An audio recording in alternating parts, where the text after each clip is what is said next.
Strike, brothers! Make the fool pay for our abuse and enslavement.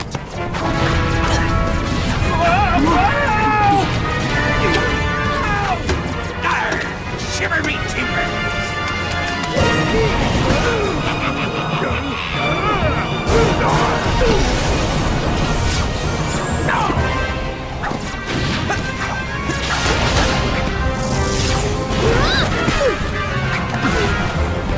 I hate to run away from a fight, Tails, but I don't want to see you get fried.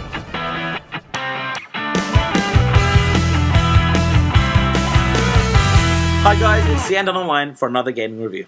This week we're looking at the latest Sonic game on the Wii U, Sonic Lost World. We won't go too detailed into the story, as it's an enjoyable story which would be better for you to experience yourself. Though Sonic Lost World is based upon the Lost Hex, where Eggman is once again up to no good and capturing animal critters. Sonic and Tails crash land onto the Lost Hex and find out Eggman's plan, though it turns out that Eggman is the least of Sonic's worries. The story in Lost World was enjoyable to watch and had some nice comedic value at times. One problem though was that the story was very loose, as many Sonic games are nowadays. Though the biggest complaint on the story was that the change of tone. The game never knew whether it wanted to be serious and dark or comedic and light-hearted. While some may enjoy the mix between the two tones, it felt like the game could have been pulled off better if it just stuck to one. Animations look great in Sonic Lost World, especially during cutscenes. Whilst the game looks crisp and beautiful, more on that later, the animations flow smoothly and make cutscenes visually pleasing to view. Let's take a look at the gameplay then. Gameplay is what you'd expect from a Sonic game. You get from the point A to B as fast as you can. The game mixes between the 2D and 3D platform segments and is performed simultaneously. 3D gameplay is a massive part of Sonic Lost World and is a bit mixed. The 3D segments look really good and make you feel like the Speedy Hedgehog himself. Though, when you are orbiting floating chunks of the world, it feels very awkward.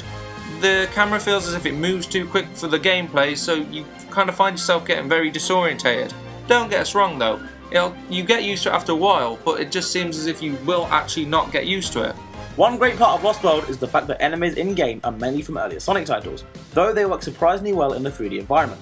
Each enemy has been adapted to work in a newborn environment, and the team have done a great job to ensure everything works and flows as it should. Sonic Lost World really does keep to its roots, and fans of the older series will be happy to see many references throughout the game.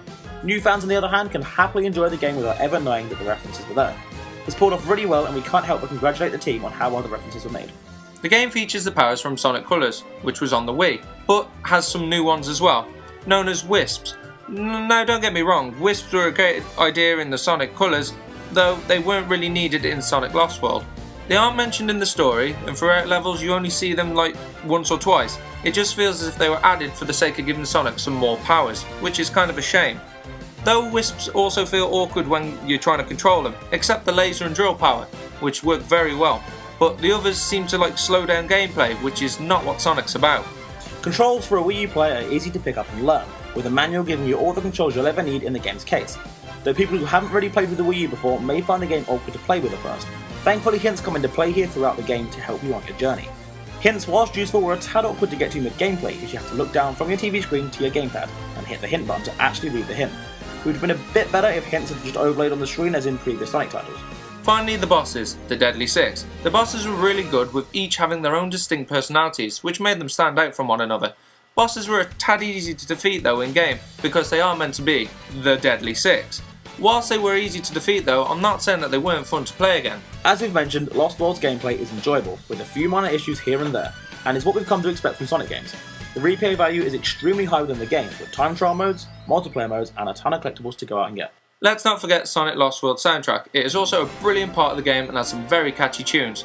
One great feature that we found though in this game was that when you died, the music continued playing. It didn't just cut off like in previous Sonic games, so it made the game flow more fluently.